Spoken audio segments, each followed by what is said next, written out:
Bonjour à toutes et tous, c'est Kevin pour les Ludovores. On se retrouve pour un nouveau numéro du menu crowdfunding avec du Kickstarter, avec du GameFund, comme à l'accoutumée, hein, les nouveaux projets en cours de financement participatif pour ce qui est du jeu de société. Cette semaine, encore une fois, un menu assez léger. Il y aura quand même un petit dessert histoire de se faire son petit taux de sucre hebdomadaire sur lequel nous tomberions en inanition, fort heureusement, mais sinon vous allez voir quand même, il y a quand même assez peu de quantité cette semaine, et c'est pas pour nous déplaire, ça nous permet de nous reposer un tout petit peu, même si il y a quand même quelques projets intéressants, dont un qui était attendu de longue date, y compris par moi-même, et qui me déçoit, pas spécialement pour le jeu en tant que tel, mais pour des tarifs assez rédhibitoires. Quoi qu'il en soit, on part sur les trois sous-parties habituelles, à savoir les entrées, les plats et les desserts, par ordre croissant d'intérêt subjectif ou objectif. Du coup, on est parti, quoi. Il n'y a plus grand chose à ajouter de plus. Voilà, hein, on y va. C'est parti, parce qu'on n'est pas là pour bouffer des satisfis non plus.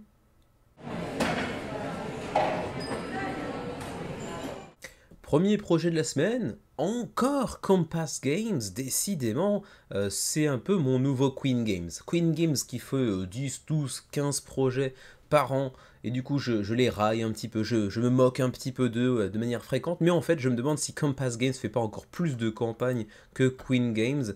Bon, le truc c'est que c'est encore plus drôle avec Queen Games parce qu'ils proposent 15 fois le même jeu avec des versions différentes. Compass Games, c'est un éditeur qui propose essentiellement des jeux de guerre, donc des wargames, à l'allure assez identique d'un jeu à l'autre, il faut bien le dire. Et cette fois-ci, c'est Breaking the Chains 2.0, dans lequel on va simuler un conflit militaire dans la mer de Chine, pardon, dans le sud de la mer de Chine. C'est pour 14 ans et plus, c'est pour 1 à 10 joueurs, pour une complexité assez élevée, qui pour des parties entre 2 et 20 heures quand même. J'imagine que ça dépend grandement du nombre de joueurs autour de la table, mais ça peut quand même varier de 2 à 20 heures, c'est quand même pas rien.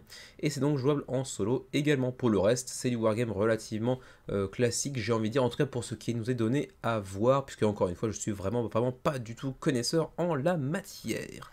Voilà donc pour ce qui est de Breaking the Chains, c'est la deuxième édition de ce jeu, 87 contributeurs pour l'instant, seulement 4 jours avant la fin de la campagne, parce que oui, c'est une campagne très très courte comme ils le font souvent, et donc pour l'instant 7000 € d'engrangé, le projet est donc d'ores et déjà financé. La France a Youssef Fary, la Pologne a Radek Ignatov. Bon, c'est pas exactement identique, mais on est sur un auteur prolifique, un peu comme Youssef, qui pond des projets relativement abordables, mais bon, la différence c'est qu'ils sont abordables essentiellement parce que ce sont des PNP. Et l'autre projet, enfin l'autre, comment dirais-je, facette un petit peu similaire au projet de Youssef, c'est qu'ils sont généralement assez jolis. Et pour le coup, en plus, ils sont de plus en plus ambitieux. Hein, ça avait commencé par Kids Creative Game, par exemple. Ensuite, on avait Island Alone qui avait plutôt bien marché. Space Alone, puis Night qui a fait un très beau succès il y a quelques mois à peine, et là il revient avec Monster Kill, et c'est certainement le projet le plus ambitieux à ce jour de la part du créateur polonais. On est à 360 contributeurs, 5300 € d'engrangés, donc le projet est largement financé, ce qui encore une fois je le répète, il s'agit d'un print and play, 13 jours avant la fin de la campagne.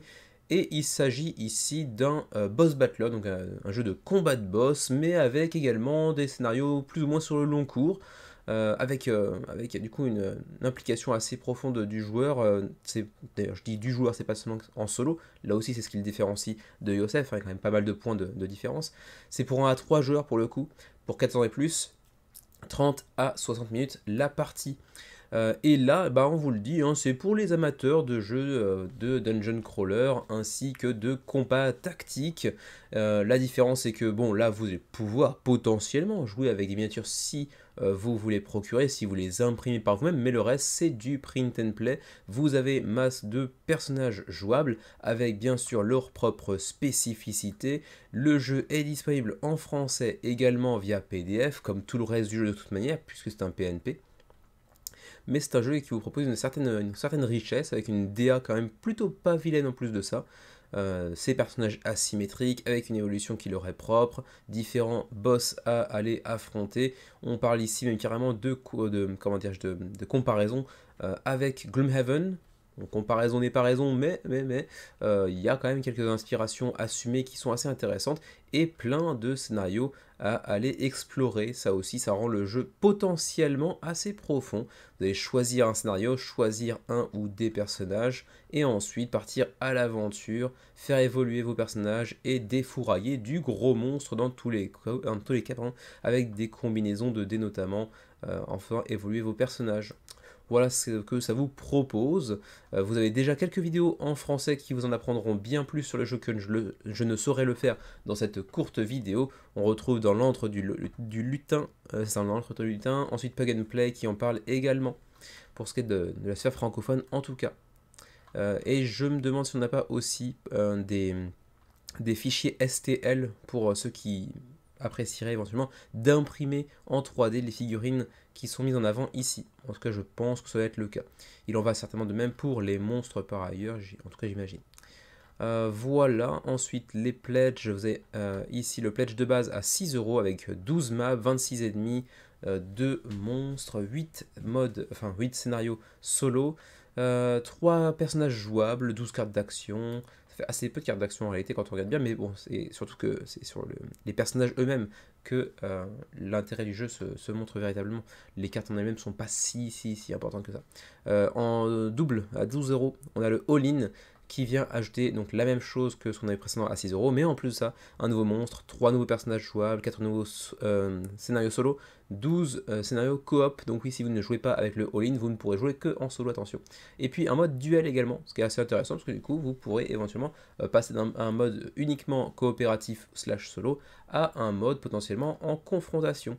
Et on parlait donc de all-in à 12 €, et en fait, pourtant, vous avez encore un pledge au-dessus, à 25 €, c'est le Lord of Monsters Pledge, qui vient vous permettre de mettre la main sur la totalité des jeux les plus récents, voire même peut-être tous les jeux, peut-être tous les jeux même,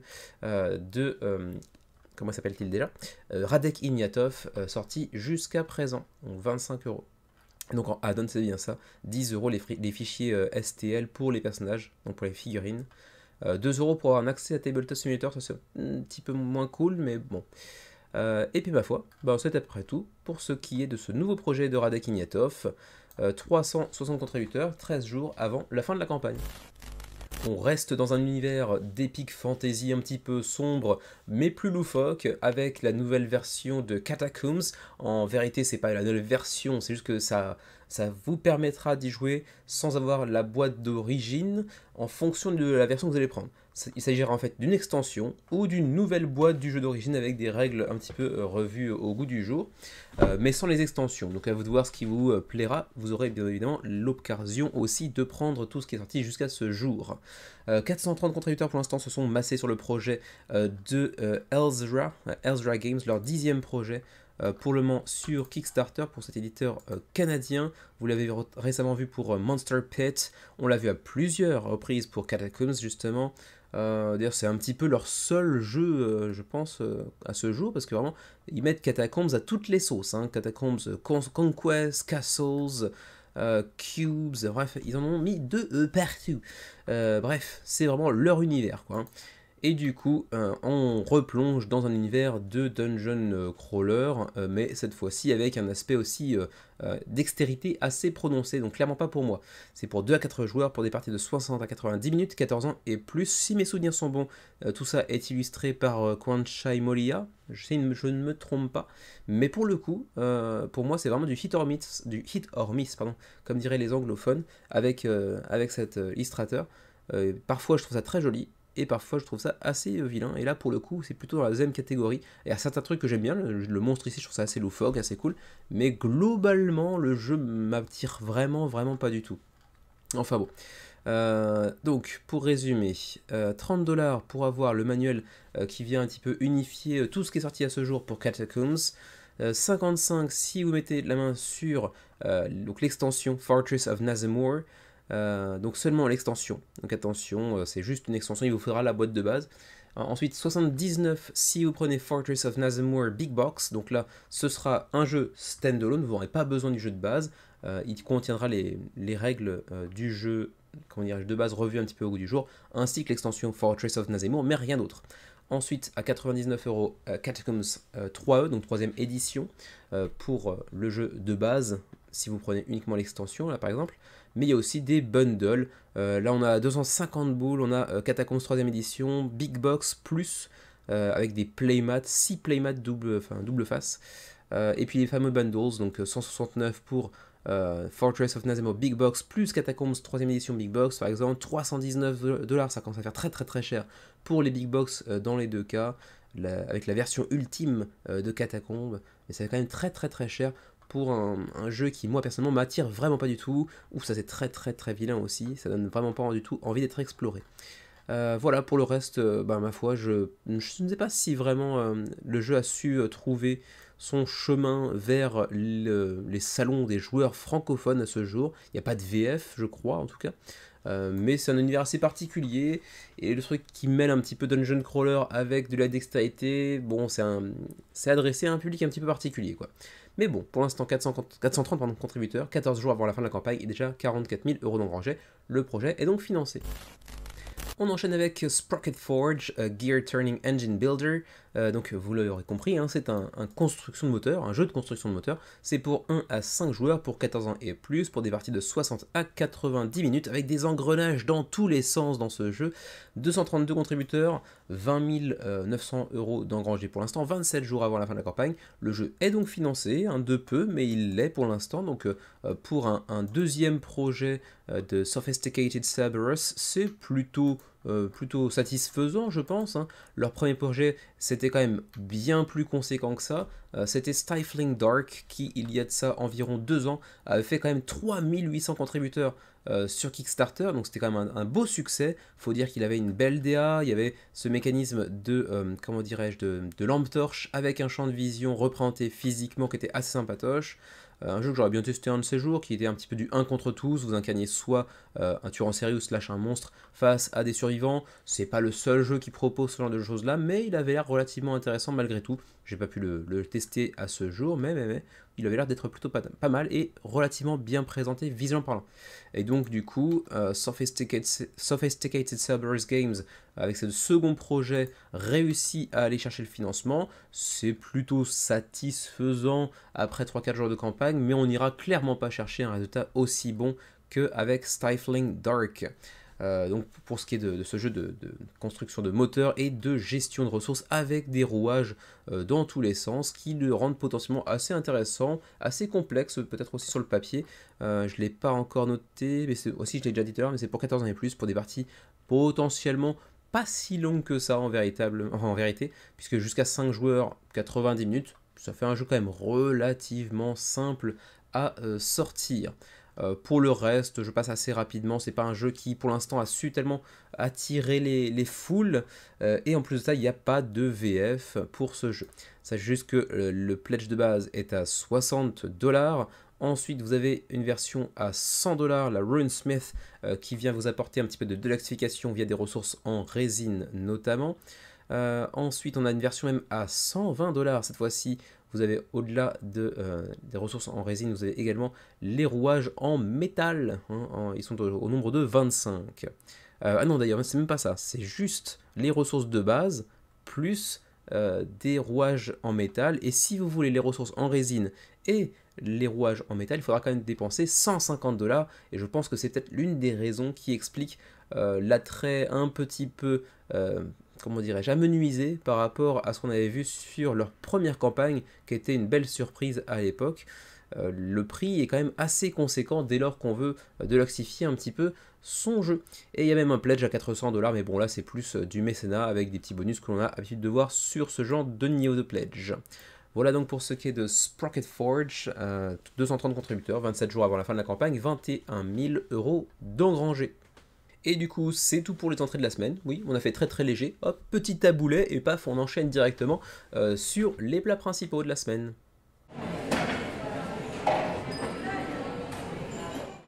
Le premier plat principal de la semaine, et en plus de ça, il est disponible en VF, il s'agit de The Flames of Fafnir, le nouveau projet de Lucky Duck Games. 790 contributeurs. 11 jours avant la fin de la campagne et 80 000 euros d'engranger pour le nouveau projet des canards chanceux. Bon, comme à l'accoutumée, j'aime beaucoup la ligne éditoriale de Lucky Duck pour ce qui est de la localisation. Et pour ce qui est des jeux originaux en général, ça m'attire pas des masses. Et encore une fois, ce sera le cas avec les Flammes de Fafnir. Un jeu compétitif avec un traître. Donc c'est pas coopératif avec un traître, c'est vraiment compétitif avec un traître. Avec donc la possibilité de voir tous les joueurs perdre ou d'en voir qu'un seul joindre ses forces avec le dragon et l'emporter sur tous les autres par exemple. Le jeu pour l'instant se porte pas trop mal, encore une fois, hein, près de 800 contributeurs, c'est pas mal. C'est vrai que Lucky Duck Games c'est un grand nom de l'édition de jeux de société, mais c'est vrai que les campagnes sont pas souvent non plus d'énormes succès. On voit pas du 10 000, du 15 000, comment dirais-je, contributeurs sur leurs projets en règle générale. Hein. Les plus récentes, God's Grave a fait 3700, Dark Quarters avait fait quand même 11 500, mais il y avait aussi ce partenariat avec, comment ça s'appelait déjà, j'ai perdu, c'était Van Rider Games, avec tout cet univers très très noir, et puis Time of Legends Destinies avait fait 8900. Bon, c'est quand même des très bons résultats de manière générale, mais c'est pas non plus des géants pour ce qui est de la création originale. Et là, pour le coup, même si les résultats habituels sont plutôt bons, hein, quand on est autour de 3000 jusqu'à 10 000 parfois, etc., là, The Flames of Fafnir ira pas aussi loin que ça pour être assez clair. C'est un jeu qui pourra certainement trouver son public, qui est peut-être même plus orienté entre guillemets, hein, entre gros guillemets, mass market que les jeux que j'ai précédemment cités. Plus accessible peut-être également, mais qui plaira pas forcément à tout le monde, notamment pour cet aspect du gros dragon qui envoie des boules de feu directement physiquement représentées par des espèces de grosses billes. Je sais pas si vraiment ça plaira tant que ça aux vrais gros gamers. Bon, après, ça semble être un peu élitiste comme façon de présenter les choses. Même moi, quand je le dis, je m'agace. Sont compétitifs ou solo, 90 minutes la partie, c'est pour 1 à 4 joueurs. Vous allez représenter différents personnages légèrement asymétriques et progresser tout en essayant de monter des fortifications aux alentours du village attaqué par le gros dragon que vous voyez ici. Votre personnage va venir s'agrémenter de nouveaux équipements pour le rendre encore plus puissant. Vous allez, donc comme j'ai dit tout à l'heure, déposer différents types de bâtiments tels que des fortifications aux alentours du village pour mieux le protéger et en même temps vaincre parfois des monstres invoqués par le dragon et vous approcher suffisamment du dragon lui-même pour essayer de le défourailler ou de trahir tout le monde en unissant vos forces avec justement le dragon et tout cramer sur votre passage. Qui dit Lucky Duck Games, j'arrive pas à articuler, Lucky Duck Games dit également que vous aurez des vidéos en VF qui vous en apprendront encore une fois, je peine vraiment aujourd'hui, hein, beaucoup plus sur le jeu que ce petit segment du menu crowdfunding. Mais bon, en gros, hein, vous avez différentes phases telles que donc la phase de héros avec de la collecte de ressources, avec du combat face à différents monstres invoqués par le dragon, amélioration de vos personnages via des différents artefacts ou cartes d'équipement de manière générale, la construction de murs, de tours de guet, de barricades ou de renforcement des murs par exemple. Ensuite, il y aura le tour de Fafnir, le gros dragon, qui lui va venir gagner des shards pour devenir encore plus compliqué, encore plus résistant à vaincre. Il va ensuite pouvoir aussi invoquer des monstres et vous les envoyer sur la tronche, ou il va pouvoir également vous envoyer des boules de feu et détruire un petit peu ainsi les différentes barricades et fortifications que vous aurez su ériger au préalable. Voilà. Avec donc toujours, je l'ai déjà dit tout à l'heure, mais ce mécanisme du traître potentiel, vous pourrez éventuellement chercher à le terrasser pour de bon ou à unir vos forces avec lui pour l'emporter seul contre tous. Assez intéressant de ce point de vue-là, c'est toujours cool d'avoir ce petit mécanisme, ce petit choix qui fait que vous allez essayer de travailler ensemble, mais tout en sachant que vous ne pourrez jamais vous faire pleinement confiance les uns et les autres. C'est intéressant, mais je pense que je ne suis pas le cœur de cible. Vous avez ici les plateaux double épaisseur des joueurs que vous allez incarner, hein, tels que Fenrir, Regin, Brunhilde, Lagertha. Vous avez le plateau central avec là encore une fois de la double épaisseur, les différentes fortifications que vous pourrez disposer sur le plateau en question. Vous avez ici le dragon, le plateau du dragon avec les reposes billes que l'on va mettre ici, qui sont de différentes tailles, hein. C'est volontaire qu'elles sont de différentes tailles, hein. Vous le voyez ici, elles feront plus ou moins de dégâts, justement en fonction de la taille des billes. Euh, voilà, ensuite, il y aura quelques extensions durant cette campagne.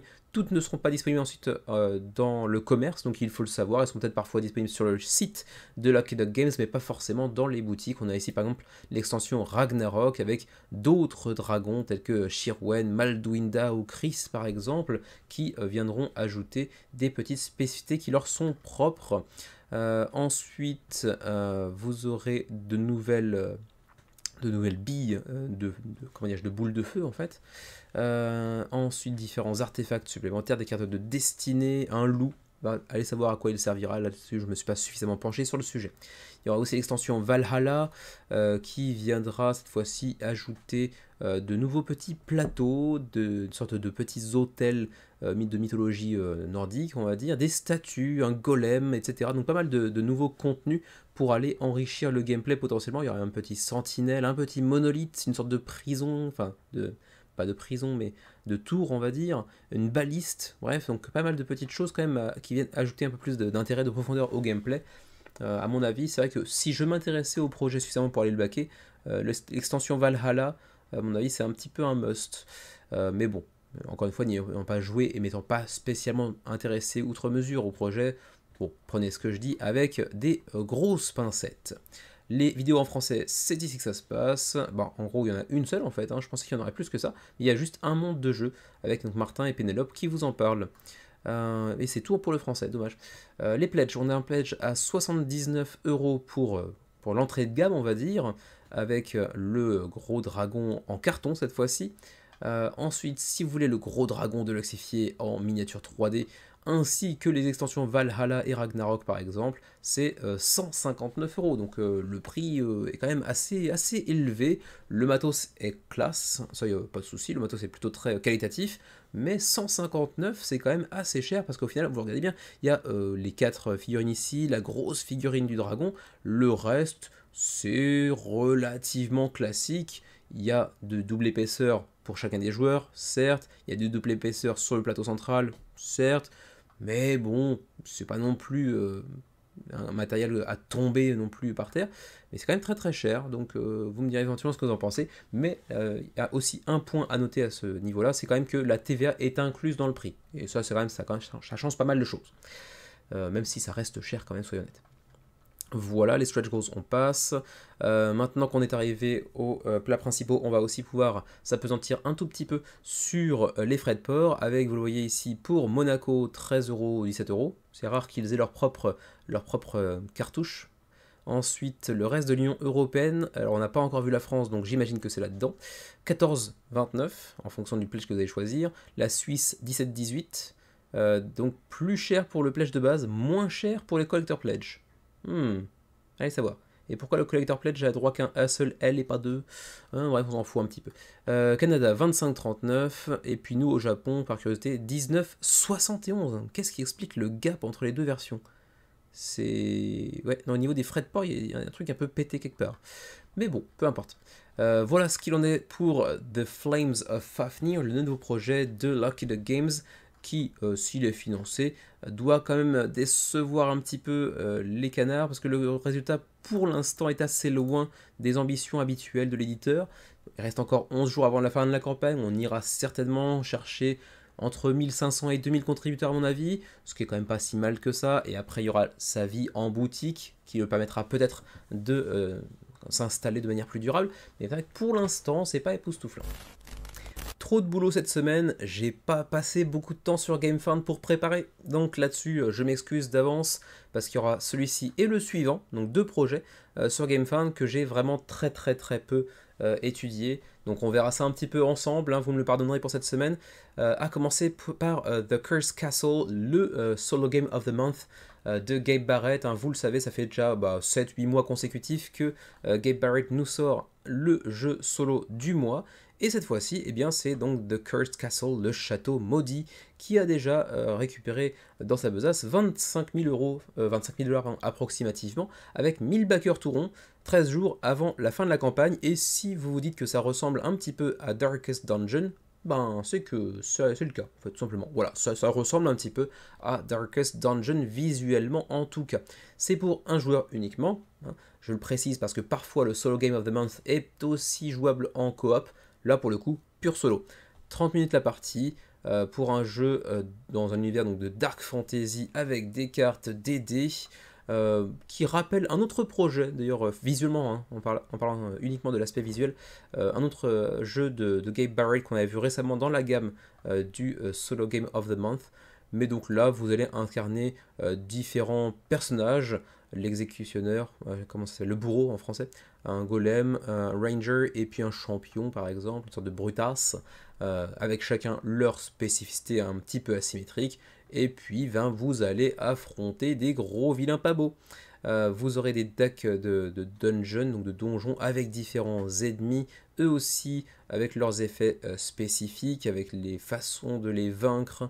Il y aura aussi des cartes de boss bien plus puissants, bien évidemment. Vous vous en doutez, des cartes d'équipement qui vous permettront d'être plus efficace en cours de partie une fois acquis, et ainsi de suite, et ainsi de suite. Relativement abordable, j'ai l'impression, en termes de règles. C'est un petit jeu qui se veut, je pense, assez accessible d'un point de vue gameplay comme d'un point de vue financier, comme c'est souvent le cas avec les jeux de cette gamme Solo Game of the Month, puisque vous le voyez ici, hein, le pledge de base est à 24 $, et généralement les frais de port pour les jeux de Gabe Barrett sont assez minces également. Pour le gameplay, on vous le dit, un roll dice, donc vous allez jeter des bracelets de dés, ça, il fallait vous attendre, hein, il y avait plein de logos de dés partout de toute façon, donc c'était attendu. Utiliser, activer des compétences en manipulant notamment vos dés pour mieux les activer et en espérant ainsi pouvoir vous défaire de vos adversaires. Survivez autant que faire se peut dans le donjon et affronter un gros vilain pas beau, un boss final de niveau. Donc il y a quand même pas mal de points de comparaison avec Darkest Dungeon pour l'univers, pour l'approche, et c'est vrai qu'il a vraiment du charme visuellement parlant. 24 $ donc pour le pledge de base, sinon vous avez le jeu en PNP à 5 $ également disponible. Ensuite pour le shipping, c'est 6 $ pour le Canada, comme également pour les pays de l'Union Européenne, un petit peu moins cher pour nous que ça en Asie. Je sais que c'est une gamme qui intéresse pas mal Xavier en règle générale, pas tous les jeux de la série, mais je crois qu'il en a déjà backé un ou deux peut-être. Est-ce que celui-ci l'attirera? C'est un autre sujet, je ne lui ai pas posé la question. Voilà donc pour ce qui est de The Cursed Castle, le jeu solo du mois de Gabe Barrett du côté de chez GameFound avec 1000 contributeurs, 24 000 $ d'engrangés, 13 jours avant la fin de la campagne. Je vais vous parler d'un deuxième jeu sur GameFound, pas étudié cette semaine par manque de temps. Bien c'est celui-ci, c'est Labyrinthe, hein, Jim Henson's Labyrinth, 40e anniversaire, donc on est sur un projet plus vieux que moi, enfin le jeu, pas le projet. Mais un jeu plus vieux que moi, qui se fait un petit peu peau neuve, on va dire. Et oui, vous avez reconnu David Bowie, parce que du coup, il avait joué dans ce film, dans ce vieux film du coup. Et pour l'instant, la nostalgie marche plutôt pas mal, puisque on est quand même à 100 000 livres d'engrangés, près de 1000 backers, 16 jours de la fin de la campagne. Et c'est le nouveau projet de Mantic Games, que on avait précédemment vu pour des projets assez variés tels que Hellboy, ou encore The Umbrella Academy, ou Dungeon Saga Origins également. Donc avec des succès relativement variés, hein, allant du plutôt lourd avec Hellboy, à des trucs un peu plus moyen bof avec Umbrella Academy, si mes souvenirs sont bons, on a fait moins de 1000 backers, pourtant avec une licence assez populaire outre-Atlantique. Et donc ils nous reviennent avec la nouvelle édition de Labyrinth, donc avec le film du même nom, dans lequel jouait donc David Bowie. C'est pour 1 à 5 joueurs, c'est pour des parties de 90 minutes. C'est un jeu extrêmement familial et accessible, puisque vous le voyez, hein, c'est du 6 ans et plus en coopératif, qui plus est. Avec une grosse boîte, avec un univers riche et coloré, avec un matos vraiment, du coup ils ont vraiment bien remis ça au goût du jour, hein. On a du kilo plastique dans tous les sens, de manière générale le jeu a l'air d'être plutôt bien produit. Bon, il y a toujours ce côté un petit peu kitsch, parce que ben, c'est un truc quand même assez vieux à la base, mais ça présente plutôt pas mal dans son registre, on va dire. Et donc, le Wayback, on s'en fout, je vais essayer de retrouver assez rapidement les frais de port, pas les frais de port, là je mélange les pinceaux, les niveaux de pledge, puisqu'il me semblait que c'était arrivé assez rapidement dans la page, voilà c'est ici. On a le Piece of Cake à 49 livres, donc là pour le coup c'est pas cher des masses, parce que ça vous propose uniquement les nouveautés, donc attention, ce n'est pas le jeu de base j'ai l'impression, on a le Exclusive Collector's Box, donc attention c'est la boîte, c'est pas le jeu, ainsi que l'extension Humongous, des exclusivités pour les stretch goals j'imagine, et puis le livret de règles revu et corrigé. Mais donc ça c'est pas le jeu à proprement parler, c'est juste la big box pour mettre tout ce que vous voulez à l'intérieur de ce qui est sorti jusqu'à présent. Ensuite vous avez à 79 livres le Pledge Wiseman qui vient vous ajouter encore plus d'extensions avec Fairies, qu'est-ce qu'il y a encore, Goblins, mais j'ai l'impression que là encore il n'y a peut-être même pas le jeu de base. On a le jeu de cartes qui est inclus dedans. C'est à peu près tout. Et ensuite, on a le pledge à 119, qui pour le coup est la collection complète. Donc on a le core game, donc le jeu de base, enfin, hein, c'est le seul pledge avec le jeu de base inclus, plus les extensions mentionnées précédemment, ainsi que le jeu de cartes par exemple, et le livret de règles, bien sûr, de la nouvelle édition. Ça par contre, ça semble assez logique. Et donc ça fait quand même assez cher, hein, 120 livres, ça doit tourner aux alentours de 130, 140 euros, je pense, pour un gros trip de nostalgie pour les gens qui ont plus de 40 ans, du coup, ou qui ont joué avec des gens plus âgés qu'eux à une certaine période de leur vie quand ils étaient plus jeunes, j'imagine. Voilà, on a quand même pas mal de nostalgie. Ça me parle pas du tout, hein, parce que là vraiment c'est un univers que je ne connais pas du tout, mais rien que les images, on sent, ça transpire les années 70-80, quoi. C'est assez flagrant. Mais ceci dit, avec une qualité de production de 2024, avec des belles miniatures, donc ça pourrait quand même attirer pas mal de monde malgré tout. D'ailleurs on le voit, hein, 1000 contributeurs, c'est pas rien sur un projet comme ça, pour un univers qui finalement, je pense, aujourd'hui est assez méconnu du grand public au final. Vous me direz si vous avez vu Labyrinth, ou peut-être le roman qui est à l'origine du film. Il me semble qu'il y avait un roman avant ça, mais je peux me tromper encore une fois. Parce qu'encore une fois, je vous le dis, hein, tous les projets de GameFound cette semaine, je les ai vraiment assez peu regardés, pour être tout à fait honnête. Voilà, du coup, on va pas prendre trop de temps sur ce projet, parce que j'ai pas envie de dire des bêtises sur un projet que j'ai pas tellement étudié. Ça me fait marrer qu'il y ait un personnage qui s'appelle Ludo, comme un pote et collègue. Mais bon, aucune relation, aucun rapport. Du coup, on va pouvoir passer maintenant au frais de port, mais d'abord je regarde juste ça, parce que je vois que le plateau central s'écrit It Moves. Donc j'imagine qu'il y a une partie rotative sur le plateau ici. Ok. Bon, j'aurais dû m'intéresser un petit peu plus au projet, mais bon, au final ça reste un jeu très familier, très accessible, hein, 6 ans et plus on a vu tout à l'heure, donc a priori ça devrait pas m'intéresser outre mesure, mais quand même. Un jeu qui a su faire marcher la fibre nostalgique chez pas mal de personnes, puisque quand même on est sur une belle réussite malgré tout. Pour ce qui est des frais de port, Union Européenne, 14 livres jusqu'à 25 livres en fonction du pledge que vous allez choisir, sachant que si vous prenez le jeu de base inclus, donc c'est le pledge le plus élevé, le Goblin King, et du coup 25 livres de frais de port. Pour la Suisse par exemple, non-EU Europe, donc les pays européens mais pas dans l'UE, ça va de 33 à 47 livres de frais de port, ça picote un petit peu. Pour nos amis canadiens, potentiellement, ce serait où ça? Canada, c'est ici, 20 à 27 livres. Ils pourront légitimement râler, les Canadiens, de se retrouver dans la catégorie USA. J'apprécierais moyen. Et puis nous, en Asia, donc on doit être dans Other Countries, 22 à 50 livres de frais de port pour Labyrinth. 1000 contributeurs environ, 100 000 livres engrangés environ 16 jours avant la fin de la campagne, précisément pour le coup. Enchaînons avec Burgle Bros 3 Future Flip. Vous connaissez peut-être Burgle Bros, puisqu'ils ont jusqu'à ce jour sorti des épisodes, d'où le 3, c'est des mathématiques, sciences en intraveineuse. Et Tim Fowers avait précédemment sorti pas mal de projets avec une patte artistique toujours assez similaire finalement, assez simpliste mais avec beaucoup de charme. Il a fait pour Paperback, pour Burger Broth ou encore pour Sabotage par exemple. Et donc à ce jour, il avait sorti Burger Broth ici, et puis le numéro 2, voilà, ici avec The Casino Capers.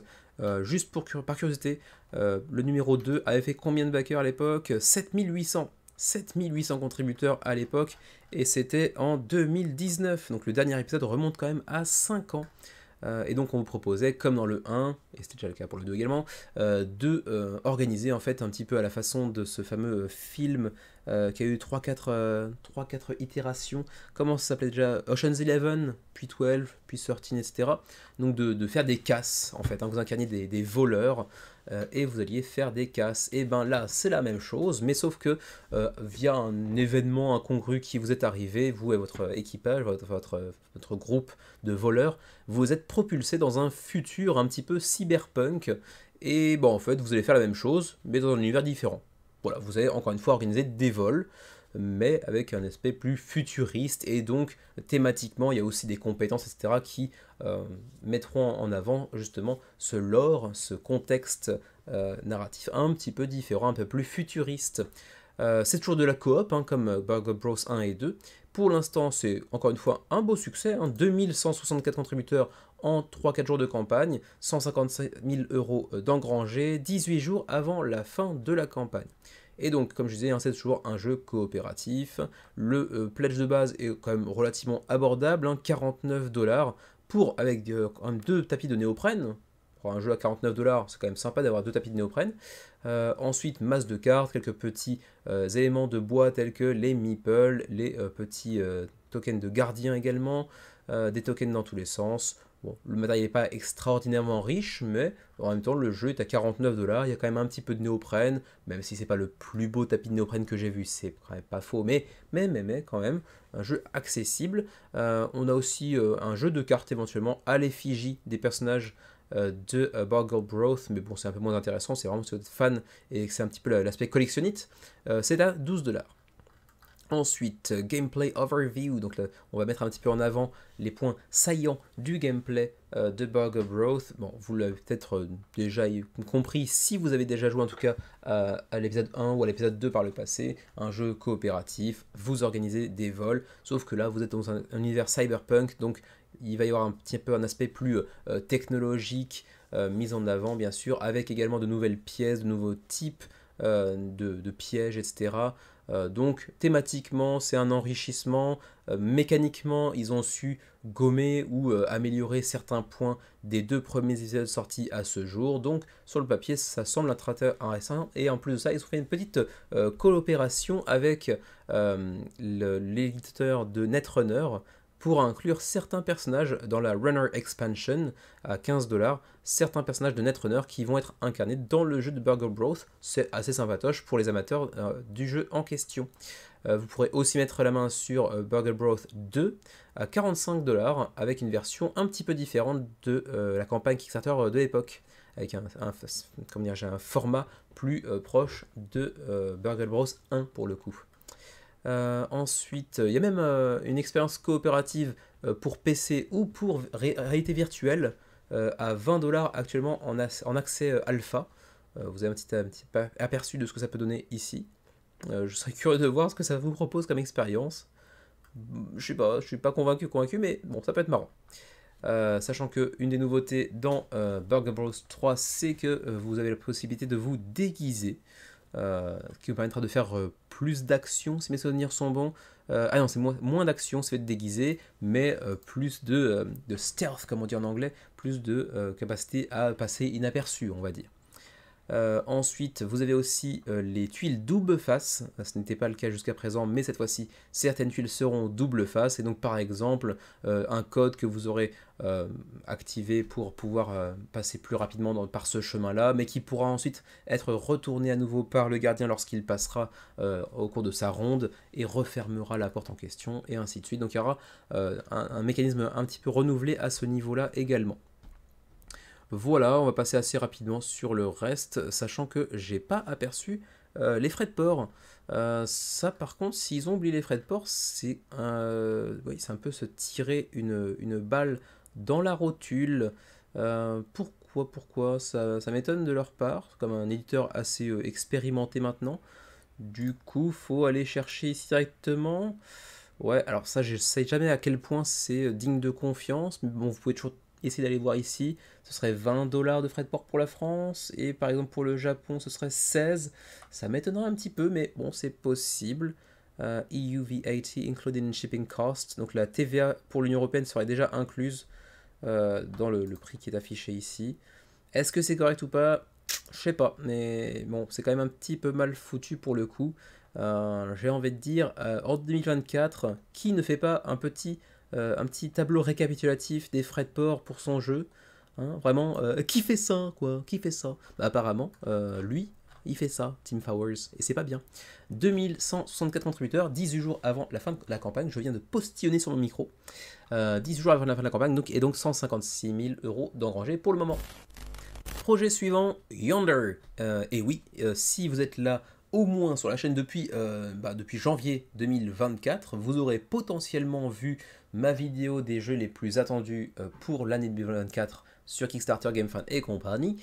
Et Yonder faisait partie de cette liste parce que déjà j'aime bien Hakon Noel Garder, donc l'auteur de entre autres Villagers ou Moon plus récemment. Pour résumer, c'est lui voilà, qui avait pondu Villagers, puis Streets, puis Moon. Et donc, il se lance cette fois-ci dans un jeu un peu plus ambitieux, puisque jusqu'à maintenant, vous le voyez, hein, c'était des petites boîtes avec essentiellement du jeu de draft, de cartes, avec quelques tokens par-ci par-là, bien sûr, mais c'était essentiellement des jeux de draft. Et là, le même auteur se lance cette fois-ci dans un jeu de placement d'ouvriers, avec l'ADA fidèle à ses habitudes, un petit peu loufoque, un petit peu déjanté, mais avec un vrai charme, c'est assez choupi. Ça plaira pas à tout le monde, mais je trouve ça assez charmant. Mais cette fois-ci dans un univers donc, qui, cette fois-ci, est mis en avant via le mécanisme du placement d'ouvriers.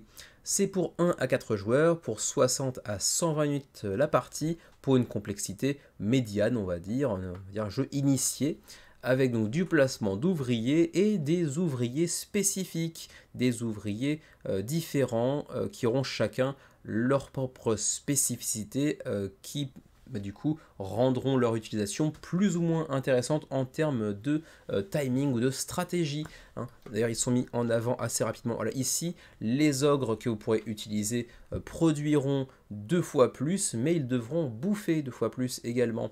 Les nains, eux, ils auront des réductions de ressources nécessaires pour la construction ou pour le commerce. Les elfes, eux, pourront utiliser des emplacements déjà occupés par d'autres workers, d'autres ouvriers.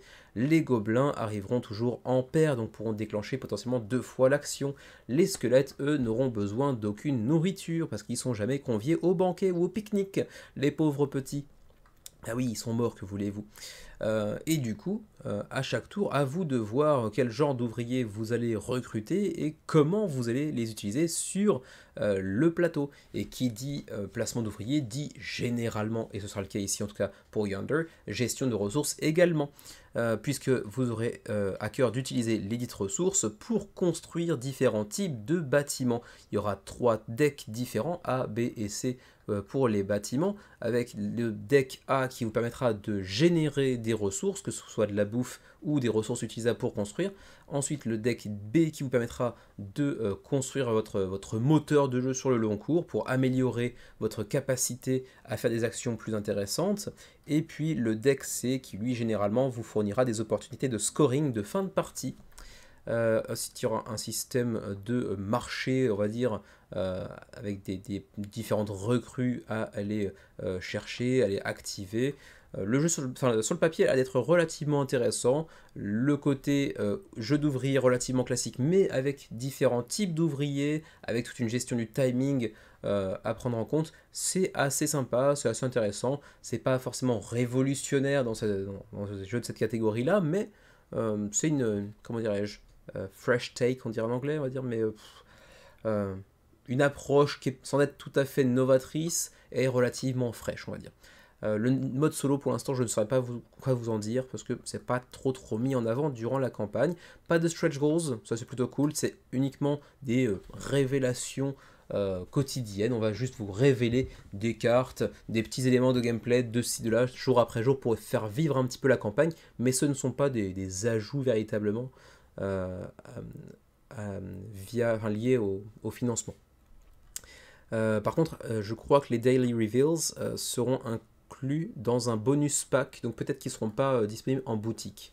Ceci dit, le jeu n'est pas disponible en VF durant la campagne.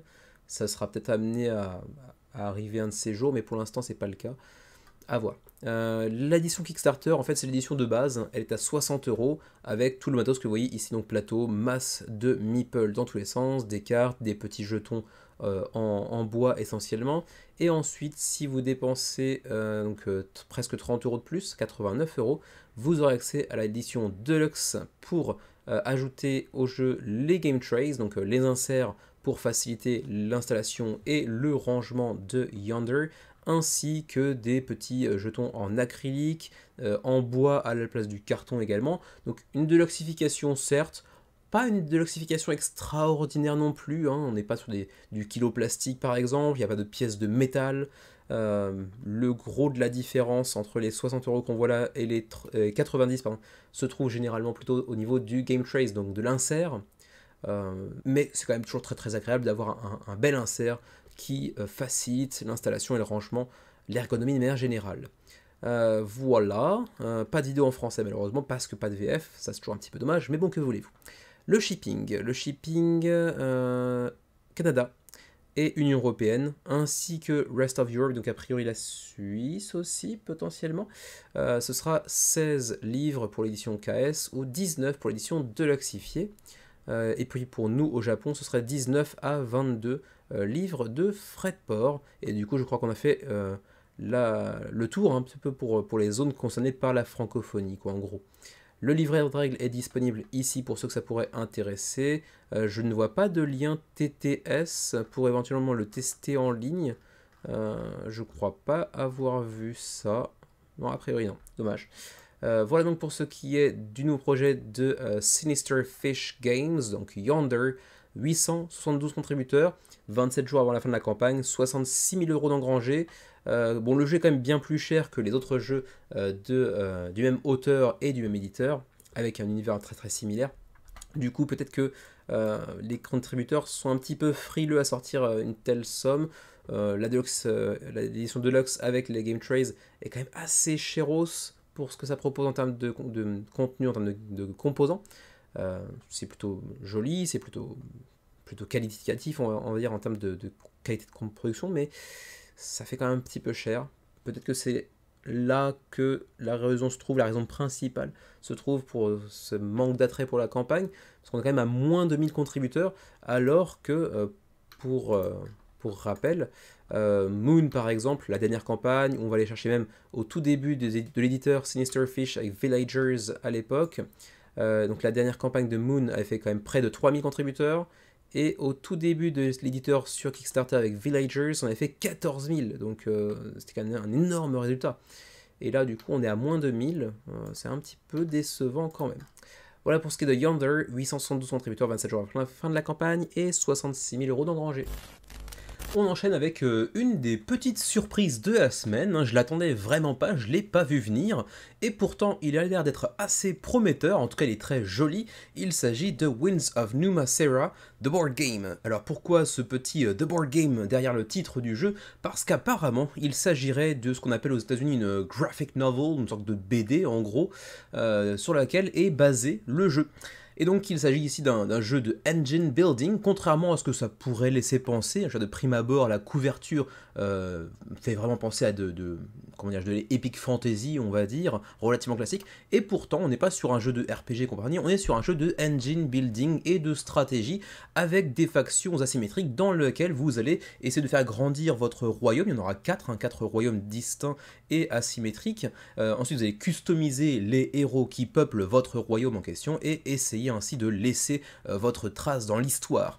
Pour l'instant, le projet en est à 834 contributeurs, 85 000 € d'engrangés, 27 jours avant la fin de la campagne, et c'est le 4e projet de Morgan Rosenblum, New York, donc États-Unis. Et avant Winds of Numasera, il avait déjà produit Tradewater, qui avait été financé, mais qui était un film apparemment basé sur une sorte de BD, là encore une fois. ça avait d'abord été annoncé, puis produit. Ensuite, il avait pondu justement la BD en fait de Winds of Numasera, donc l'univers derrière le jeu qui vient de se lancer. C'était quand d'ailleurs ça? C'était en 2020, donc ça fait quand même 4 ans que la BD, on va dire, est sortie. Hein. Il y avait eu à l'époque 370 contributeurs, ce qui est quand même pas énorme, et ce qui veut dire que les 370 contributeurs de cette campagne ont largement été dépassés par le jeu dont il est issu, on va dire. Non, le jeu dont il est issu, c'est le contraire. Le jeu qui l'a fait naître, en gros, quoi. Mais il faut dire que, au-delà de cette licence, on va dire, assez méconnue, le jeu semble avoir un vrai potentiel, et surtout, il est quand même très très classe, très très joli à regarder, ce qui fait que même si on n'a pas forcément connaissance de l'œuvre derrière le jeu, il peut être assez attirant, et j'avoue que je ne suis pas insensible à l'approche, en tout cas artistique, la direction artistique de Winds of Numasera. Après, de là le backer, c'est un bien grand mot, je pense pas que c'est un jeu que je backerai, mais il est intéressant. C'est pour 2 à 4 joueurs, c'est pour des parties de 60 à 90 minutes, et c'est pour 12 ans et plus. Comme je vous le disais tout à l'heure, c'est un jeu avec des factions asymétriques, avec des leaders, voilà ici une faction asymétrique, différentes conditions de victoire, il y en aura 4. Pour chaque faction, il y aura une des conditions de victoire qui sera peut-être plus facile que d'autres à obtenir, ce qui ne veut pas dire que les autres autour de la table vous laisseront le faire, et ce qui ne veut pas dire aussi que avec telle faction, vous serez obligé de chercher la condition de victoire la plus aisée de cette faction en question. Au contraire, ça pourrait même être un peu trop facile à lire pour vos adversaires qui pourraient ainsi peut-être trop facilement vous en empêcher. Pas forcément, mais potentiellement en tout cas. Vous pourriez être une faction qui n'a pas du tout cette spécialité et pourtant vous y orienter pour essayer de créer un petit peu la surprise, on va dire. Ensuite, c'est un jeu qui possède quand même beaucoup d'illustrations uniques et vraiment très très joli. Là pour le coup, c'est vrai qu'on sent bien l'univers derrière le jeu. Et puis donc ce système de customisation de vos héros qui a l'air d'être relativement intéressant également. Continuons, les 4 factions asymétriques, on aura les Numasera que vous voyez ici avec la petite impératrice de 12-13 ans, comme ça, qui sera plutôt à privilégier si vous cherchez une victoire de type Master. On verra un petit peu par la suite ce que ça, recouvre en termes de sens.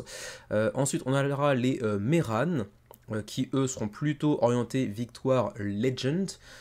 Ensuite, on aura les Siaji, qui sont un petit peu les barbares du Nord, quoi, en gros, qui seront plutôt orientés victoire Champion.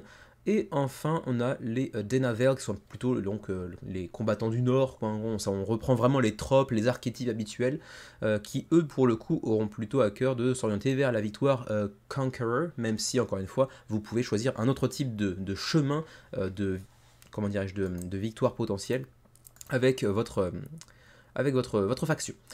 Le how to play brièvement, vous avez donc d'abord en début de tour la possibilité d'activer certaines compétences spéciales de tel ou tel personnage, de tel ou tel lieu. Ensuite, en phase 1, vous allez pouvoir tirer des cartes depuis un deck commun d'exploration, ainsi que vous pourrez aussi acheter des cartes, équiper des cartes, échanger, commercer ou utiliser des cartes également, telles que on voit ici, les illustrations de chacune des actions que vous apercevez ici sont retranscrites avec ce petit gif ici, avec donc les compétences spéciales, avec la capacité d'équiper, etc. En deuxième phase, vous allez pouvoir construire ou attaquer. Alors construire, ça veut dire notamment collecter du capital, des revenus, quoi, en gros, et ainsi cocher une case, que oui, vous avez une sorte de fiche avec un feutre effaçable, et en fait ça veut dire que vous allez cocher une case sur votre arbre de compétences que vous allez pouvoir étendre tour après tour, ou bien, puisque vous choisissez entre le build ou le attack, donc allez attaquer une forteresse adverse, une forteresse adverse, ou un personnage adverse contrôlé par un de vos adversaires. Et puis donc les fameuses conditions de victoire qui sont ici, un Conqueror, contrôler 4 forteresses en même temps. Et donc c'est une des conditions de victoire parmi 4 qui répond plutôt aux prérequis d'une faction, mais les autres peuvent la tenter également. Deuxième condition, donc le Master, donc qui correspondra à l'accession au niveau 4 de l'un de vos skills, donc l'une de vos compétences. On va dire que vous avez développé une compétence jusqu'à son niveau maximal. Ensuite, la victoire légendaire, la victoire Legend, qui correspond au déblocage, on va dire, de 5 classes de votre faction, quoi, en gros. Et puis la victoire Champion, qui correspond à la capacité de vaincre 3 héros de vos adversaires, pas forcément d'un seul adversaire, mais de 3 héros de vos adversaires au total. Et donc le premier joueur à réussir à compléter l'une de ces 4 conditions de victoire l'emportera. Et donc vous avez un petit aperçu ici des arbres de compétences que vous pourrez aller explorer. Et donc d'une partie à l'autre, vous ne prendrez pas forcément les mêmes chemins à débloquer pour ensuite donc, améliorer un petit peu l'efficacité de vos personnages, de votre faction de manière générale. Ensuite, ici, la capacité d'augmenter les compétences de vos héros, je l'ai déjà mentionné également. Vous pouvez télécharger le livret de règles ici, en français, pas du tout, en anglais uniquement, malheureusement, puisque de toute façon, vous l'aurez vu, il n'y a pas de drapeau sur cette intervention, sur cette présentation du jeu, ce qui veut bien dire qu'il n'y a pas de VF, et c'est bien dommage. Ensuite, continuons, The Graphic Novel, donc la BD derrière le jeu, que vous pourrez également backer, si vous le souhaitez, durant cette campagne, si l'œuvre d'origine vous intéresse. What's in the box? Alors d'abord il y a 4 niveaux de... non 3 4 j'ai oublié. Niveau de pledge, vous avez ici le pledge de base avec donc les 4 plateaux, le plateau central également, max de cartes dans tous les sens, hein, par faction, mais également des cartes communes pour ce qui est des cartes d'exploration. Ensuite des petits stylos effaçables, des pièces en carton, un dé pour les combats. Ensuite, vous avez la Deluxe, et là, tout ça va coûter un peu plus cher, on le verra dans les niveaux de pledge, avec ici, cette fois-ci, les pièces en métal plutôt que les pièces en carton, mais également un dé translucide avec un petit effet goutte de sang à l'intérieur qui est plutôt classe, des feutres effaçables à l'effigie des 4 factions, bon, ça ne sert pas grand-chose, mais c'est sympa, ça rajoute un petit peu d'immersion, on va dire, et puis l'aspect de foil sur la boîte, donc des effets de surbrillance sur la boîte, avec une boîte légèrement différente également, on l'a vu. Certaines cartes aussi, dont les éléments, les cartes de héros plus particulièrement, seront eux aussi en surbrillance. Les pièces sont quand même très très classe, hein, ça c'est sûr. Le dé est plutôt très joli également. Et puis au-delà de ça encore, vous avez la Collector's Edition Bundle, qui cette fois-ci a encore une boîte différente avec des effets de dorure assez classe, il faut bien le dire. Et en plus de ce qu'on avait vu précédemment dans la version Deluxe que je viens de présenter, il y aura aussi des plateaux, cette fois-ci double épaisseur, notamment pour les stocker les pièces par exemple, mais pas que. Même chose pour le plateau central, on va dire. Ensuite, il y aura des petites figurines, il y aura une figurine par faction. Elles sont plutôt très jolies, mais bon, ça me semble être un peu optionnel quand même. Ensuite, il y aura aussi une sorte de tapis de néoprène, si je ne me trompe pas. Non, c'est même pas ça, c'est pas un tapis de néoprène, c'est Map Cloth Tapestry. Est-ce que ce serait juste un truc décoratif? J'ai l'impression que c'est le cas. Ensuite, le premier épisode, on va dire, de la BD, Winds of Numasera. Luxurious Linen, donc finition linen sur les cartes, ce qui veut dire que c'est pas le cas même pour la version Deluxe, ça c'est quand même un petit peu dommage. Et puis donc la boîte encore un petit peu alternative avec donc le gold foil, l'effet de surbrillance sur les aspects dorés des personnages que vous voyez ici. Voilà, et ma foi c'est après tout. On va pouvoir maintenant résumer au niveau des prix. Le pledge de base est à 59$, c'est relativement abordable. Par contre tout de suite ça monte assez sévèrement à 30$ de plus pour la Deluxe, qui affiche un prix théorique de 160, j'y crois pas des masses. Bon, il y a des pièces de métal, certes, mais le reste, il n'y a même pas encore de plateau double épaisseur, soyons honnêtes, ça vaudra jamais 160$.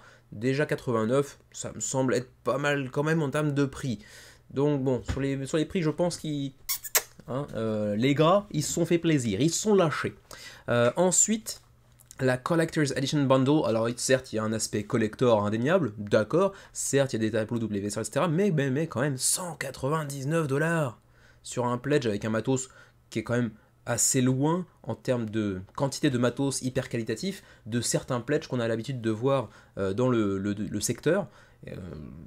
199$ pour ça... Qui fait ça, quoi? Qui fait ça? C'est un petit peu très très cher quand même de dépenser un petit peu l'équivalent du PIB de l'Angola sur un pledge d'un jeu qui a l'air très très sympa, assez prometteur, très joli, mais avec un matos qui vaut clairement pas ça à mon avis, quoi.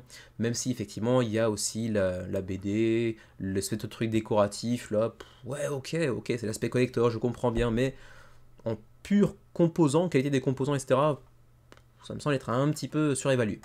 Ensuite, il y a ici une mini-extension de Forgotten Keep pour 20$ en add-on, qui vous permettra d'ajouter encore plus de cartes notamment. Il y aura aussi l'opportunité de mettre encore plus de thunes si vous le voyez si vous le voulez en add-on pour un dé supplémentaire, des feutres supplémentaires, enfin, bref, toutes les petites options que vous avez vues dans les pledges supplémentaires. Si vous voulez les prendre à la carte, d'ailleurs ils sont ici identifiés par le petit macaron que vous voyez ici. Hein. Là normalement c'est uniquement dans le collector.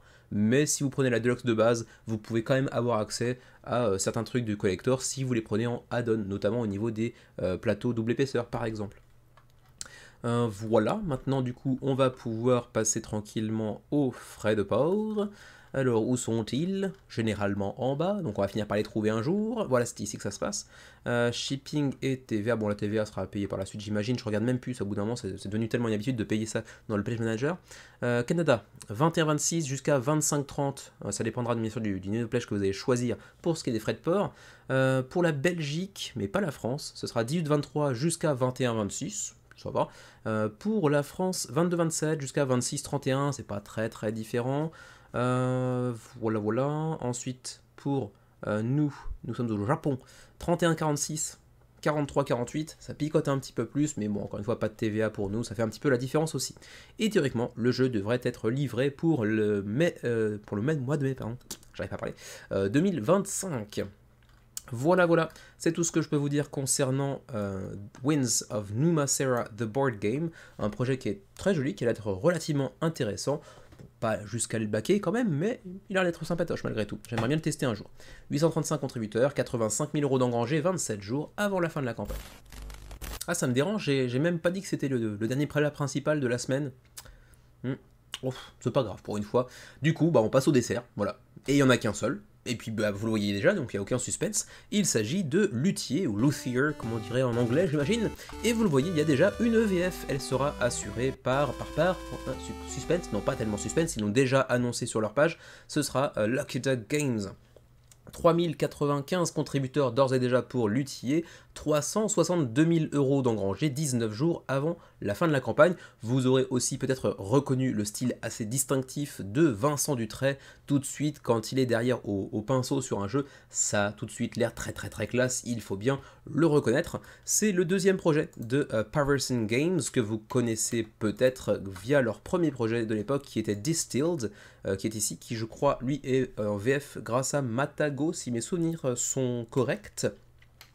Un jeu qui avait plutôt de bonne presse, qui avait quand même 8060 contributeurs à l'époque, c'est quand même un gros succès, même si du coup en termes de visuel il était quand même bien moins joli que ce que propose Luthier actuellement, mais il avait su quand même faire un très beau résultat pour un primo éditeur à l'époque, c'était vraiment un gros succès. Et du coup pour l'instant avec les 3100 contributeurs, bon, même s'il reste 19 jours avant la fin de la campagne, je pense pas qu'on ira tellement dépasser Distilled, même s'ils ont pu gagner en réputation depuis, même s'ils ont pu s'attirer les services de Vincent Dutray, ça ira peut-être pas dépasser Distilled, ou alors de très peu. On aurait pu s'attendre un petit peu mieux que ça, mais je pense, on verra ça ensemble par la suite, que l'une des raisons peut se trouver au niveau du prix. C'est-à-dire que Luthier va coûter très cher. Je vous l'annonce tout de go, avant même d'aller plus loin dans la campagne. Alors bon, il est très beau, la boîte est très grosse, hein, ce sera peut-être pas au niveau d'une boîte Lacerda, mais pas très loin que ça. Le matos est très joli également, hein, pas de souci là-dessus, la qualité de production elle a d'être vraiment très bonne, mais bon, on verra que dans les pledges les plus élevés, ça coûte quand même assez chéro. Alors, un petit aperçu justement de ce que ça peut, de ce à quoi ça peut ressembler sur la table. Vous avez ce grand plateau central, et puis bien sûr chaque personne aura un plateau qui lui sera propre également. C'est un jeu pour 1 à 4 joueurs, donc oui, il y aura bel et bien un mode solo. C'est pour des parties assez longues, attention, hein, soyez avertis, 90 à 150 minutes. Donc c'est quand même 1h30, 2h30, voire même 3h, selon les vidéos que j'ai pu apercevoir de celui-là. Il y avait même des vidéastes qui parlaient de parties de 3 heures parfois, donc attention, c'est pas forcément un jeu qui sera hyper simple à sortir potentiellement. Je le rappelle encore une fois, je l'ai déjà dit, hein, mais la VF sera disponible via Lucky Duck Games qui s'occupera également de la Pologne, enfin de la version polonaise, on va dire. Alors, niveau de pledge d'entrée, ça par contre c'est plutôt cool de les montrer assez rapidement. Et du coup, il y en a quand même pas mal qui ont déchanté, je pense. D'ailleurs, j'ai lu un petit peu dans les commentaires, notamment sur Facebook par exemple, pas mal de joueurs qui attendaient le jeu avec une grande impatience et qui ont un petit peu déchanté, thématiquement c'est drôle, parce que c'est très cher. Le pledge de base, alors de base mais Deluxe quand même, Deluxe Edition, ce qui veut dire qu'à priori, une fois le jeu en boutique, il sera peut-être pas à la même qualité de production que cette version-là, à voir, à confirmer. Mais bon, si ça s'appelle Deluxe, théoriquement. Donc 99$, et c'est le ticket d'entrée. Plus les frais de port, plus la TVA, ça douille quand même un petit peu, quoi. J'espère qu'à ce prix-là, vous avez un Stradivarius inclus à l'intérieur, parce que sinon, bon, ça coûterait vraiment beaucoup plus cher que ça, ceci dit, soyons honnêtes. Ensuite, vous avez le Pledge Symphony, avec donc l'édition Deluxe, avec encore des upgrades par-dessus. Donc du coup, qu'est-ce que c'est l'édition Deluxe? Puisque vous pouvez Deluxifier la Deluxe. Bah du coup, on peut appeler ça une Super Deluxe, enfin, il y a plusieurs jeux qui ont déjà fait ça par le passé. Mais quand même, c'est toujours un petit peu trompeur. Donc ce sera la même chose que la Deluxe Edition, mais en plus de ça, vous aurez des jetons d'ouvriers, parce que oui, c'est un jeu d'ouvriers, de placement d'ouvriers avec des twists, qui seront pyrogravés, quoi, on va dire, des ressources plus réalistes qu'on aperçoit ici, et qui ne seront pas présentes dans l'édition de Deluxe, j'allais être de base, mais en fait non, même pas, ce sera Deluxe. Une soundtrack, une piste audio, enfin une sorte de bande originale du jeu, et pour le coup, s'il y a un jeu qui s'y prête bien, c'est bien celui-ci. Et puis également des tokens d'inspiration en énamel. C'est plutôt cool, c'est un peu la matière qu'on utilise pour les pins par exemple. Ensuite, vous avez le pledge, le all-in, Magnum Opus à 280$. Ouf. Bon bah là on vend un poumon quoi, hein. Je pense qu'il n'y a que ça à faire. On peut hypothéquer la maison, certes, mais autant hypothéquer son poumon, je pense que ça vaut mieux. Donc le All-in Pledge, ça vient ajouter quoi de plus? Tout ça, c'était dans l'édition Deluxe. Donc c'est la partie de droite qui va vous intéresser ici. Donc Wooden Instrument Standees, donc vous aurez des standees d'instruments en bois. Ok. Vous aurez un Giant Playmat, donc un playmat néoprène énorme. Vous aurez aussi le Conductor's Baton, donc un bâton de chef d'orchestre. Je sais pas à quoi il servira, honnêtement. Peut-être jeton de premier joueur, aucune idée. Card Sleeves, donc des protège-cartes, et puis Dice Tower, vous aurez donc une tour de dés qui ressemble à un orgue, et ça c'est quand même très très classe, soyons honnêtes, mais 280 boules les gars. Oh, hein, faut pas fumer des violons les gens, qu'est-ce qui se passe? Enfin bon, et quand même, pour tous ceux qui voudraient respirer un coup, mais souffrir du FOMO, il y a aussi quand même, en tout petit, en bas, la prélude, donc la Retail Edition, l'édition boutique. Du coup, si vous la voulez, attendez la sortie en boutique, parce que ça sert à rien de la prendre durant la campagne, si ce n'est si vous êtes vraiment très très fan des frais de port. Mais du coup, si c'est le cas, j'imagine que vous connaissez un petit peu le goût des crayons de couleur, comme on dit chez moi. Voilà, QA de chiffres, mais bon, hein, je partage cette malédiction, hein, mais bon, là non, baquez pas ça, 69$, certes, ça peut avoir l'air attirant comme ça, mais il n'y a aucune deluxification dans le tas, et vous retrouverez le prix quasiment identique en boutique, sans avoir à payer les frais de port et la TVA par-dessus, donc non, la prélude, faut pas y aller, ils la mettent, histoire de la mettre, quoi, hein, mais non, faut pas y aller. À minima, bon, au moins la Deluxe, pour avoir un semblable, comment dirais-je, j'arrive même pas à trouver mes mots, un simili-intérêt à les baquer, quoi. Après, c'est vrai que Symphony ou Magnum Opus, c'est plus intéressant parce qu'il y a le FOMO qui tourne à bloc, mais quand même, c'est tellement cher que il faut être sûr, quoi. Faut être sûr de son coût. Ensuite, what's the difference? Bon, là, je vous ai déjà fait un petit peu le différentiel de chacun des pledges, je ne crois pas passer trop de temps là-dessus. Donc maintenant le how to play, donc quels sont les éléments saillants de ce jeu. D'abord, je vous l'ai dit tout à l'heure, c'est un jeu de placement d'ouvriers, même si les ouvriers sont empruntés par des jetons, mais c'est un placement d'ouvriers avec du hidden bidding, autrement dit du pari caché, puisque vos jetons d'ouvriers sont numérotés en fait de 1 à 5. Et du coup, en fonction du chiffre que vous avez placé sur tel ou tel emplacement, eh bien vous allez pouvoir bénéficier d'un ordre différent, d'une sorte de puissance d'action différente également. Donc c'est relativement intéressant, puisqu'au moment où tout le monde place ses jetons, vous ne savez pas exactement qui va jouer quand, à quelle puissance d'action, etc. Donc ça peut être vraiment très intéressant. Ensuite, prioritize with skilled workers. Donc vous allez pouvoir utiliser des ouvriers un petit peu spécialisés, on va dire, pour utiliser au meilleur escient, on va dire, vos actions. Ensuite, Perform Music, vous allez pouvoir effectuer des concerts, des concertos avec des jets de dés, donc il y aura une petite part de hasard aussi, même si on pourra aussi, j'imagine, impacter un petit peu les jets de dés d'une manière ou d'une autre via certaines compétences. On aura aussi ce qu'on appelle des patrons, donc des mécènes qui pourront vous apporter des compétences particulières. Orchestra Area Control, donc oui, il y aura aussi du contrôle de territoire, assez fun du coup de retrouver ce mécanisme dans un jeu avec cette thématique-là, mais oui, il y aura un petit peu de contrôle de territoire, ainsi qu'une piste de compétences que vous pourrez donc débloquer sur le long cours pour améliorer justement les compétences et votre efficacité sur les actions à venir. Craft Fine Instruments, vous allez pouvoir concevoir des instruments de musique. Apparemment, c'est une partie assez, sans aller jusqu'à dire prépondérante, mais c'est une partie vraiment importante qui rapportera beaucoup de points potentiellement, de construire, de fabriquer des instruments de musique. Il y en aura au total 22 instruments distincts, et donc vous pourrez dépenser des ressources pour pouvoir les fabriquer. Ensuite, Fulfill Patron Requests, donc les fameux mécènes que j'ai mentionnés tout à l'heure, qui vous proposeront une sorte de mission, quoi, on va dire, et si vous réussissez à le compléter, eh bien, ils vous octroieront, pas mal le verbe octroyer, des petites compétences sur le long terme qui favoriseront bien sûr des actions plus efficaces, l'obtention de ressources, le paiement de ressources réduit par exemple, donc assez intéressant de ce point de vue là aussi. Claim First Chair in Orchestra, là c'est apparemment quand vous aurez fabriqué un instrument, vous pourrez aller le déposer sur l'emplacement dédié. Ici on voit le cello, donc la contrebasse, vous pourrez placer l'instrument que vous aurez fabriqué dessus, et ça vous fournira là encore une fois des points entre autres choses. Voilà en gros les points saillants du gameplay. Gameplay que vous pouvez d'ailleurs mettre à l'épreuve, on va dire, en testant le jeu sur Tabletop Simulator ou sur Tabletopia, l'un ou l'autre. Le livret de règles est disponible ici en anglais seulement malheureusement, mais bon, c'est toujours mieux que rien. Ensuite, sachez que vous avez donc un mode solo comme je l'ai mentionné tout à l'heure, avec un matériel qui lui est propre, avec une sorte d'intelligence artificielle. Est-ce que c'est l'œuvre de David Turczi? J'ai pas l'impression. Si c'était le cas, j'imagine que ce serait mis en avant. Non, c'est Richard Woods et David Digby, qui est assez connu aussi pour les amateurs de solo, et qui avait bossé d'ailleurs sur The Stilled. Voilà, voilà. Solo Player Rules, donc vous pouvez aussi voir le mode solo, les règles du mode solo ici. Plein de vidéos en tout genre. Y a-t-il du français? J'ai oublié de checker ça du coup. Y a-t-il du français là-dedans? J'ai pas l'impression. Presentación.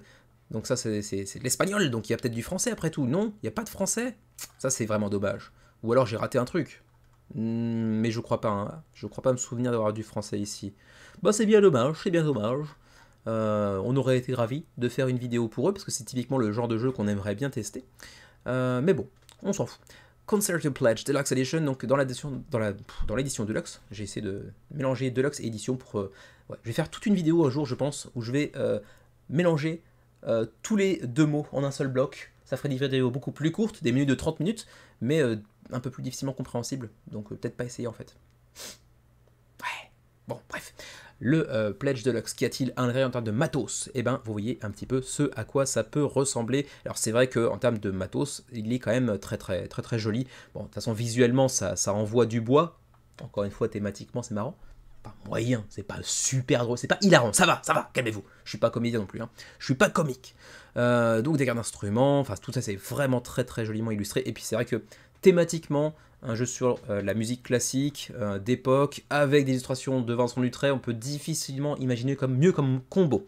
Ensuite, les ressources que vous voyez ici, qu'est-ce que je pourrais vous dire, les tokens qu'on voit ici également, les petits meeples, enfin tokens sérigraphiés des instruments, le bâton de chef d'orchestre, est-ce que ce sera du coup le truc de premier joueur ou pas? Je ne sais pas, j'arrive pas à déterminer ça. Voilà, tout un tas de ressources en tout genre, tout ça quand même très classe, et en plus de ça on a des simili game trays. Est-ce que c'en est? Je ne sais pas. Si c'était des game trays, je pense qu'il y aurait le logo, peut-être que c'est une conception maison, peut-être que c'est de Blackmagic, une autre entreprise qui fait un truc un petit peu similaire, mais je vois pas de logo. Ensuite, Symphony Pledge, donc Deluxe plus Upgrades, donc Deluxe quoi, hein, c'est Deluxe plus à 169 $, pour le rappel, avec des jetons comment dirais-je, engrave, donc un petit peu gravé, pyrogravé. C'est vrai que c'est encore plus classe, c'est très joli. On a des ressources plus réalistes également sur ce qu'est le bois, la résine, le métal, etc. Les jetons d'inspiration en enamel, un petit peu façon pins, la bande originale en plus. Et ensuite, on arrive au gros pledge à 280 $ que j'ai mentionné tout à l'heure, donc le all-in, qui vient ajouter donc les instruments avec des tokens, des standees, pardon, c'est des standees en bois, donc ça ressemble quand même à des tokens.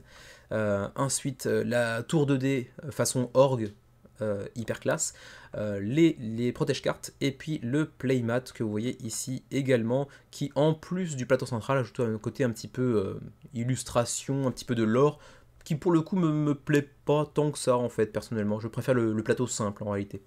Voilà, tiens c'est quoi ce truc là, Maximum Magnus Opus. Ah d'accord, c'est la même chose que le Magnum Opus, plus un prototype signé, donc c'est un peu un pledge mécénat, 499 $, et c'est uniquement pour 15 personnes, et j'imagine que de toute façon c'est déjà over ça, non? Ouais, 15 backers, donc ouais, il est plus disponible, on voit ici. C'est un peu le côté mécénat quoi. Voilà, Custom Inserts, alors est-ce que c'est... Ouais, c'est Blackmagic, c'est pour ça qu'on n'avait pas vu le logo de... J'ai perdu le mot. Bah tiens, je vais boire un petit coup, ça va me rappeler mes souvenirs perdus. Voilà, c'est très profond ce que je dis. Alors que j'entends mon fils tousser, va-t-il se réveiller et venir me voir, me faire un petit bisou? Bref. L'insert c'était donc GameTrace. C'est pour ça que GameTrace n'était pas affiché, parce que c'est Blackmagic, c'est leur concurrent qui s'est occupé des inserts. Très classe, très joli, très pratique, très ergonomique, facilitant donc l'installation et le rangement du jeu comme à l'accoutumée.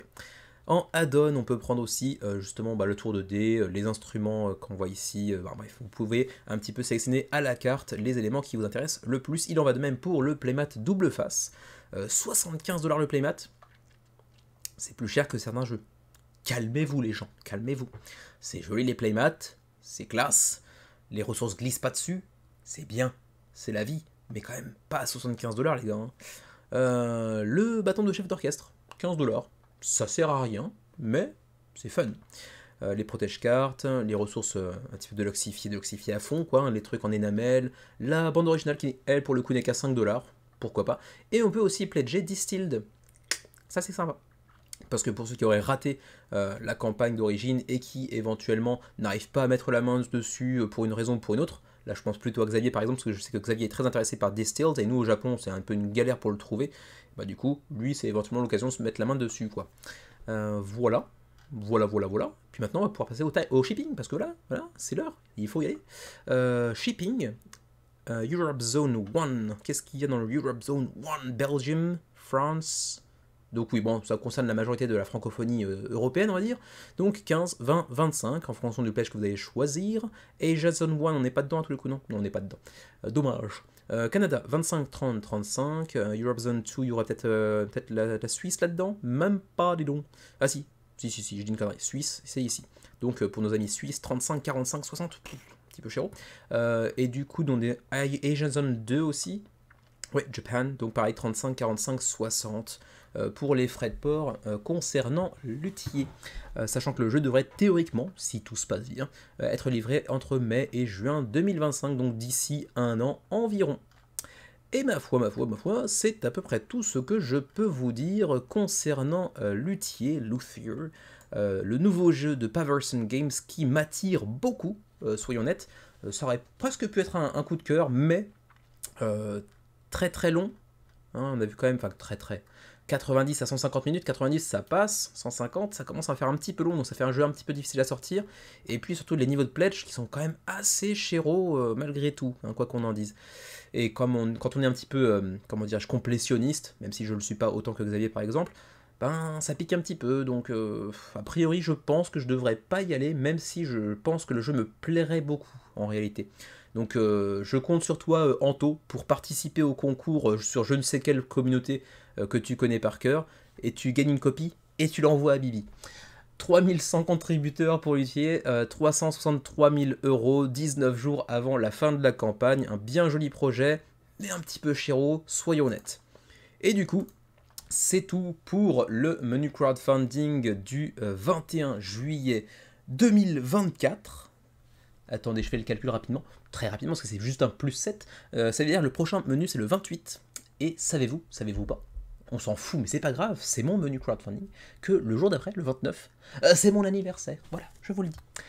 Mon fils, c'était le 16, et moi, c'est le 29, du même mois. C'est comme ça. Donc oui, je serai encore un petit peu plus vieux dans une semaine et un jour. C'est triste. Enfin bon, c'est triste. Je le vis bien, ça va. Je crois que je fais pas encore aussi vieux que ça pour l'instant. Je le vis bien, ça va. Mais dans 3 ans, ça va. J'ai passé un digit supplémentaire, c'est la décimale supplémentaire, et celle-là va piquer un petit peu. Autant la précédente, m'en foutais un petit peu. Autant le 40, ça commence à sentir un petit peu le sapin quand même. Hein. Bon allez, sur ce, hein, je vais pas m'éterniser plus que ça. Hein. Et puis je vais vous souhaiter une bonne fin de journée, semaine, week-end, que sais-je encore, année. Si on ne se revoit pas, pourquoi pas après tout. Peut-être que je vous ai suffisamment agacé pour que vous me laissiez un dislike et que vous vous désabonniez, je ne sais pas. Mais si c'est pas le cas, n'hésitez pas à le signaler également par un petit pouce en l'air, je ne le dis pas assez souvent, et puis un petit commentaire parce que ça me fait toujours super plaisir et je prends le temps de vous répondre à tous. Voilà, sur ce, à la prochaine, on se fait des gros bisous, parce que pourquoi pas. Portez-vous bien, jouez bien, prenez soin de vous et de vos proches, et à la prochaine. J'ai encore fait comme la semaine dernière. Pourquoi je fais ça maintenant? C'est un nouveau truc qui me dérange ça. Faut que j'arrête ça. C'est pas bien, c'est pas bien. Non, pas du tout. À la prochaine.